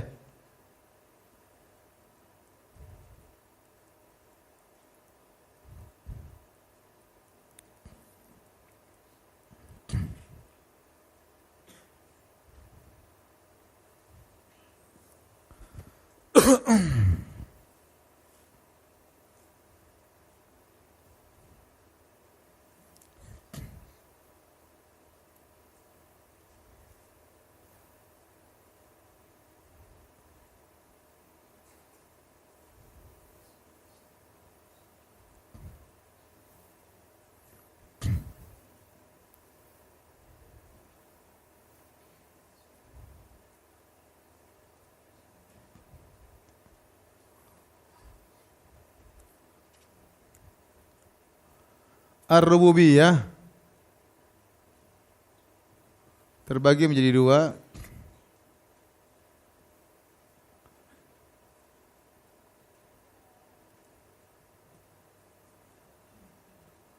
Rububiyah umum, rububiyah khusus. Ini disebut oleh Ibnu Taimiyah dalam Majmu' Fatawa. Dalilnya Allah berfirman, "Wa ulqiya as-saharatu sujada, qalu amanna bi rabbil alamin." Rabbi Musa wa ulqiya as-saharatu sajidin dalam ayat yang lain. Qalu amanna bi rabbil alamin. Kata para penyihir Firaun, amanna bi rabbil alamin. Rabbi Musa wa Harun. Kata para penyihir, kami beriman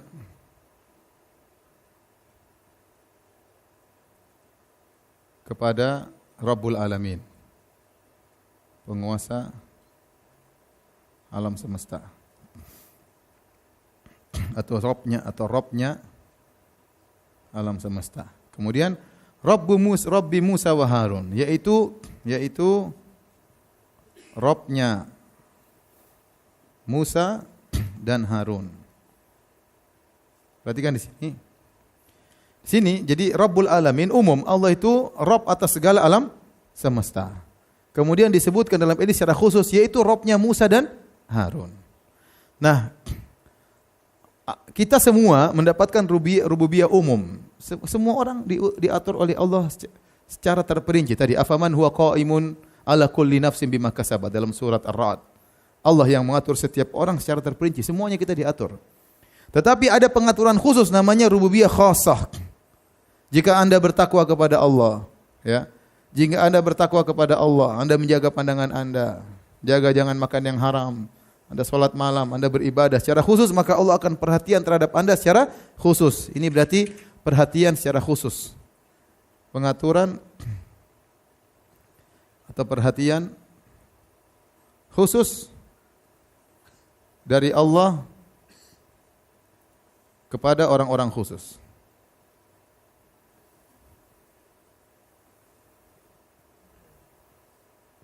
Karena mereka bertakwa.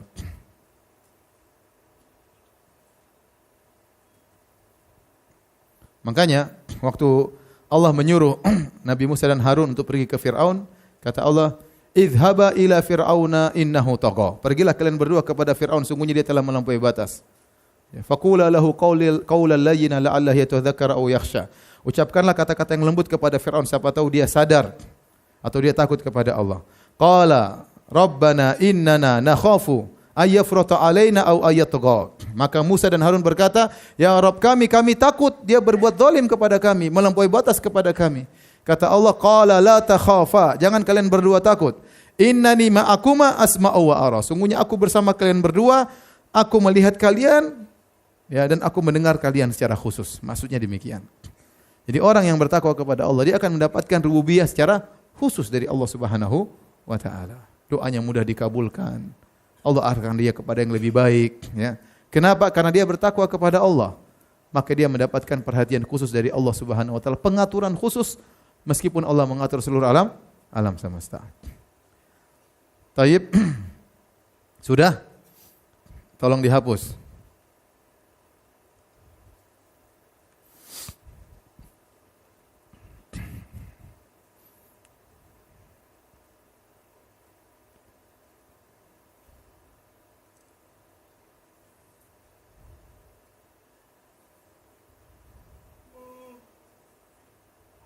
Kayaknya enggak cukup waktu ya.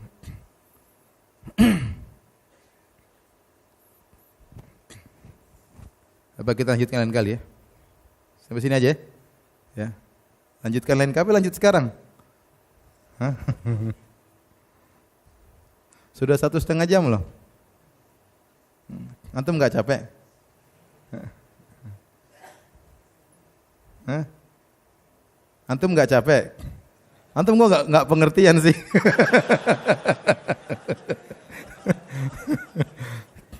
Bahasan kita masih banyak, ahkamur rububiyah, tentang ilhad, penyimpangan dalam rububiyah, tentang iman musyrikin terhadap rububiyah, masih ada 3 poin. Saya rasa waktunya enggak cukup, jadi kita lanjutkan aja Seri kedua. Antum memahami atau tidak? Memahami ya? Udah, sampai sini aja dulu ya. Ya udah. Kalau ada yang bertanya saya persilahkan. Kalau ada yang bertanya saya persilahkan.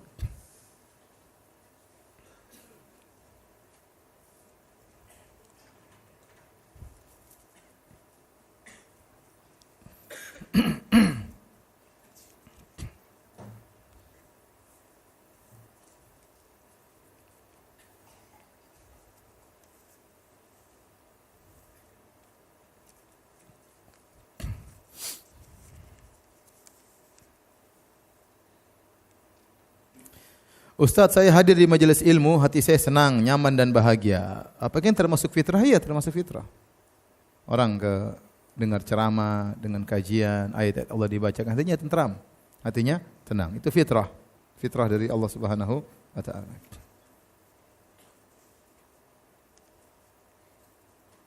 Saya memiliki kawan yang tauhid rububiyahnya terlalu dalam. Dia sangat percaya, terlalu mantap tauhid rububiyahnya. Dia sangat percaya bahwasanya rezeki sudah Allah atur sampai dia tidak bekerja. Dan hanya beribadah saja. Bagaimana menurut Ustaz? Dan apa hukum tauhid seperti itu? Itu salah ya.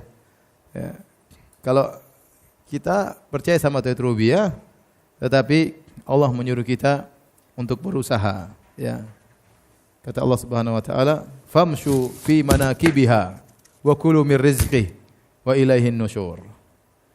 Berjalanlah kalian di penjuru-penjuru bumi, carilah manfaat-manfaatnya, makanlah rezeki-rezekinya, dan kalian akan kembali kepada Allah Subhanahu wa taala. Allah yang suruh.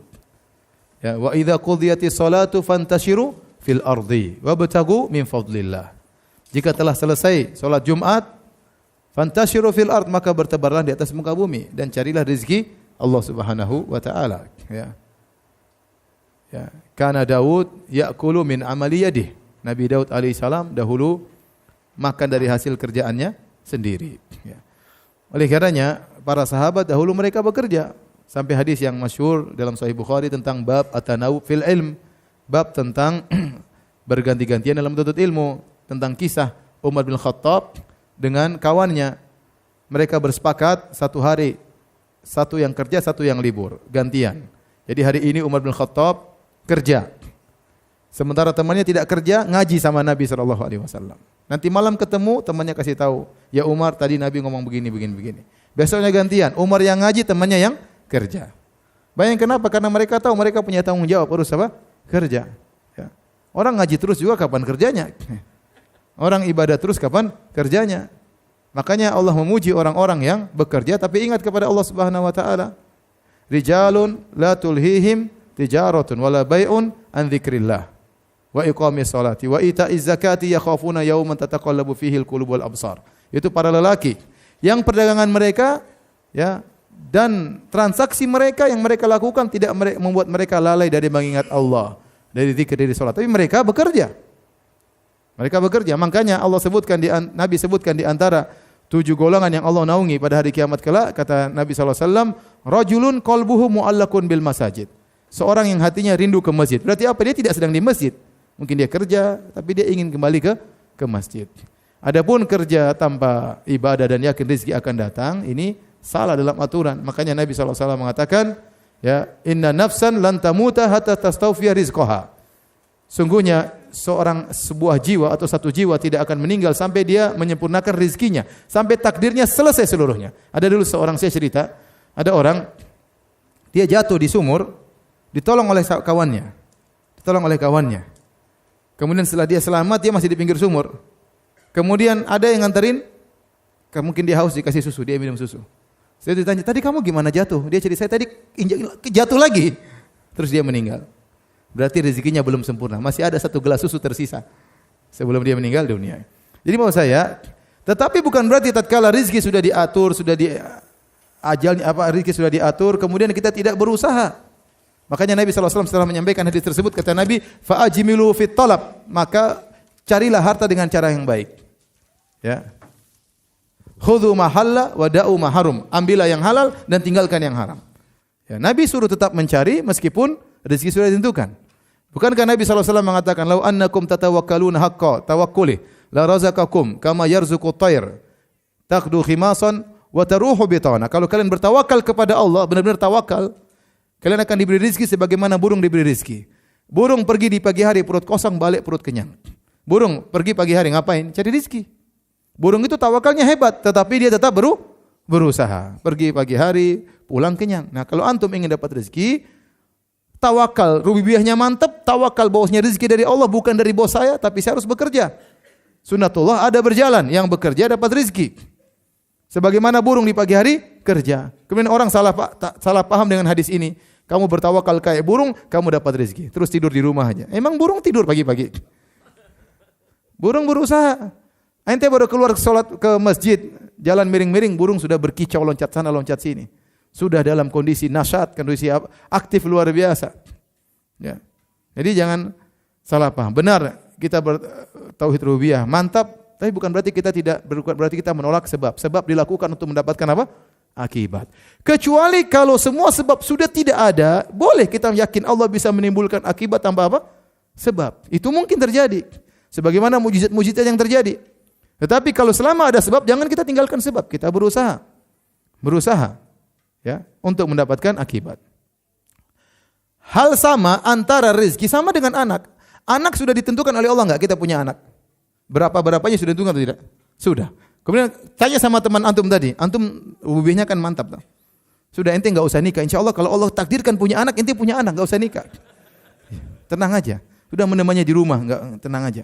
Kalau sudah ditakdirkan punya anak, meskipun enggak nikah, bisa punya anak. Bisa, iya memang bisa. Maryam bisa punya, tapi itu kan mukjizat.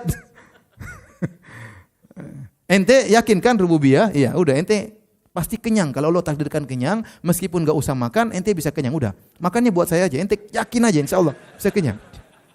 Bisa enggak dia kenyang? Ya mungkin aja bisa. Tapi keluar dari aturan. Paham?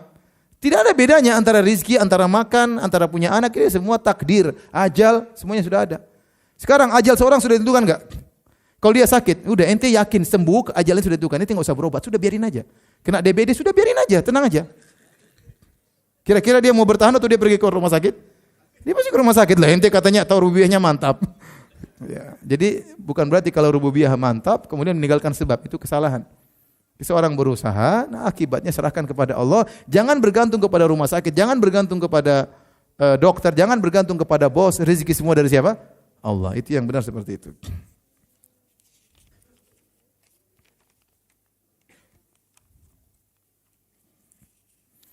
Ustaz, usaha saya bangkrut, hutang tidak dibayar, susah makan dan tidur. Apakah termasuk takdir? Semuanya termasuk takdir. Ya. Semua takdir. Anda masih bisa merubah kondisi Anda. Anda tidak tahu takdir Anda seperti apa di ujungnya. Terus berusaha berdoa kepada Allah Subhanahu wa taala. Betapa banyak orang yang hancur, bangkrut. Saya punya kawan-kawan, Ustaz, saya dulu punya utang sekian miliar, sekarang udah berhasil.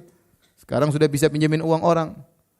Ustaz, saya pernah jatuh habis utangan saya miliar, Ustaz. Sekarang dia duduk-duduk manis saja, mungkin uang 100 juta, 200 juta per bulan. Ada orang seperti gitu. Bukan berarti kita tahu takdir sebenarnya kemudian kita besar. Kecuali Anda sudah mati, setelah itu ya selesai takdir Anda. Anda kan masih hidup, masih bisa berusaha. Anda tidak tahu takdir Anda apa di kemudian hari. Apa salahnya Anda berusaha berdoa kepada Allah, menangis, meminta di hadapan Allah Subhanahu wa taala, berusaha semaksimal mungkin. Semau mungkin, tinggalkan dosa-dosa. Karena banyak hal-hal dosa-dosa yang menjadikan kita seperti itu. Terhalang dari rezeki, usaha seret dan sulit. Ya, atau kita menzalimi orang lain, ya, orang tersebut mendoakan kita keburukan, akhirnya kita tertimpa seperti ini, bisa jadi semuanya sudah ditakdirkan oleh Allah Subhanahu wa taala.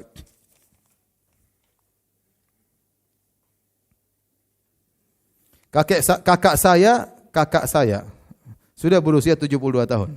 Kakak atau kakak, tulisannya kakak. Harusnya ini kakak tapi sudah kakek juga. Kakak saya sudah berusia 72 tahun. Sampai saat ini dia kurang meyakini adanya Allah. Tapi ia Islam. Ia pun tidak pernah mengikuti salat Jumat. Saya sudah ajak ke kajian, namun ia tidak mau mendengar. Kajian radio juga tidak mau. Apa yang harus saya lakukan, Ustaz? Ini bahaya. Ya, ini bahaya. Meyakini, ragu adanya Tuhan ini kekufuran. Maka diselamatkan, bilang sama dia gini, kayak kakak. Hidup cuma sekali. Anda sekarang sedang berspekulasi. Tuhan ada atau enggak ada? Apa susahnya kalau Anda meyakini Tuhan ada? Kalau Anda meyakini Tuhan tidak, terus mati, terus neraka jahanam, kekal kan repot. Jangan spekulasi.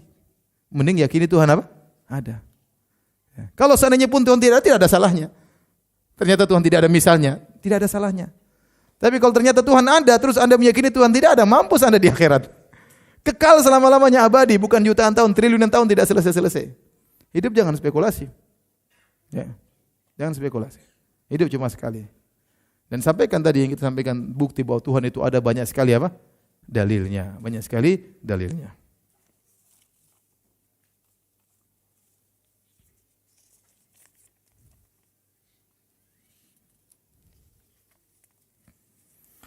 Kapan takdir dan sunatullah ditentukan Allah dan bisakah berubah dengan berdoa? Anda ngapain minta berubah takdir? Anda tidak tahu takdir Anda apa. Paham? Anda boleh minta berubah takdir kalau Anda sudah tahu takdir Anda. Anda lihat, oh saya miskin ya Allah, kasih Allah. Rubah dong takdir saya ya Allah. Anda enggak tahu takdir Anda seperti apa. Sekarang Anda miskin iya, tapi Anda kan enggak tahu takdir Anda selanjutnya seperti apa. Ya, oleh karenanya yang ada aturnya sunatullah, berusaha dan berdoa Allah kasih hasil. Dan semua tidak mesti sesuai dengan keinginan kita. Ya. Allah tahu kapan hamba berhak untuk kaya dan itu dia akan bersyukur, dan kapan seorang dikasih kaya dia akan lupa kepada Allah Subhanahu wa taala. Tetapi tidak perlu Anda minta, ya Allah rubahlah takdir saya. Antum tidak tahu takdir antum seperti apa. Ya Allah rubahlah takdir, ternyata takdirnya surga, gimana? Ya udah, enggak usah pikir jauh-jauh. Antum ikut sunatullah, berdoa, minta apa? Minta kepada Allah. Enggak usah pikir macam-macam takdir saya gimana. Udah ente berdoa, orang baik masuk surga, mau cari rezeki minta sama Allah sambil berusaha. Sudah begitu saja. Enggak usah bilang ya Allah rubah takdir saya. Ente enggak tahu takdir ente apa. Betapa banyak orang tadi miskin tahu-tahu kaya, betapa orang kaya tahu-tahu apa? Miskin. Betapa banyak orang sesat tahu-tahu dapat hidayah. Betapa orang baik tahu-tahu tersesatkan.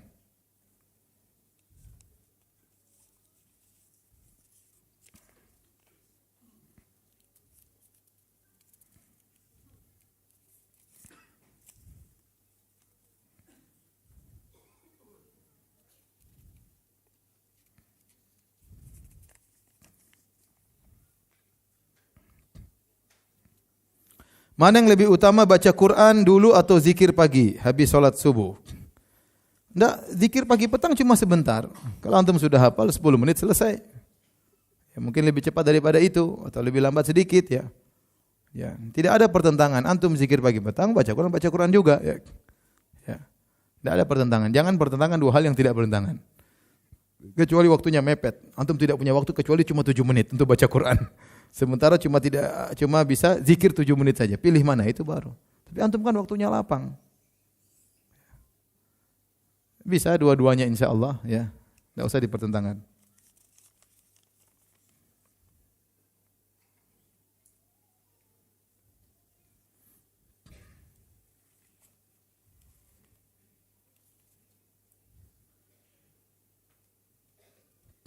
Ustaz, bagaimana sikap saya kepada suami yang suka menjadikan kegiatan saya dalam mendatangi kajian selalu dijadikan tameng untuk menjatuhkan saya?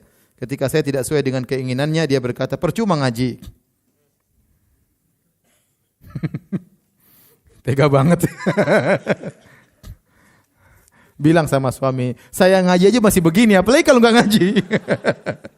Ya, namanya orang tidak bisa sempurna. Ya. Saya masih berusaha suamiku. Anti juga jangan cari gara-gara ya. Ngaji harus buktikan bahwasanya ngaji bisa merubah pribadi seorang, bisa lebih taat kepada suami. Semuanya didiskusikan. Enggak usah dengan apa? Marah-marah. Ya. Kalau suami ngomong gitu lagi, mas sebentar mas, duduk sebentar mas. Percuma aja ngaji, sebentar dulu mas, duduk mas. Sampaikan tadi, mas ngaji itu baik mas. Adapun salah tidak ada hubungannya dengan saya. Mungkin saya belum bisa mengamalkan, ya atau yang lainnya. Ya maafkan.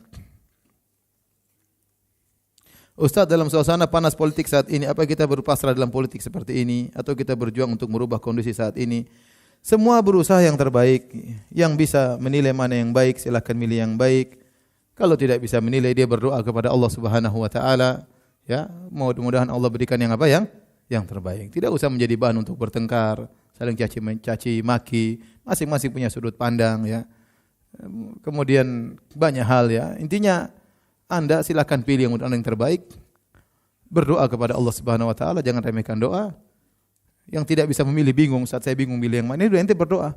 Berusaha. Doa itu usaha yang besar. Jangan remehkan apa? Doa. Semoga Allah Subhanahu wa taala menjadikan negeri kita menjadi lebih baik. Demikian saja kajian kita, ikhwan dan akhwat yang dirahmati Allah Subhanahu wa taala. Insyaallah ronde kedua, sesi kedua. Insyaallah akan kita lanjutkan pada kesempatan yang lain. Subhanakallah bihamdik asyhadu alla ilaha illa anta astaghfiruka wa atubu ilaik. Assalamualaikum warahmatullahi wabarakatuh.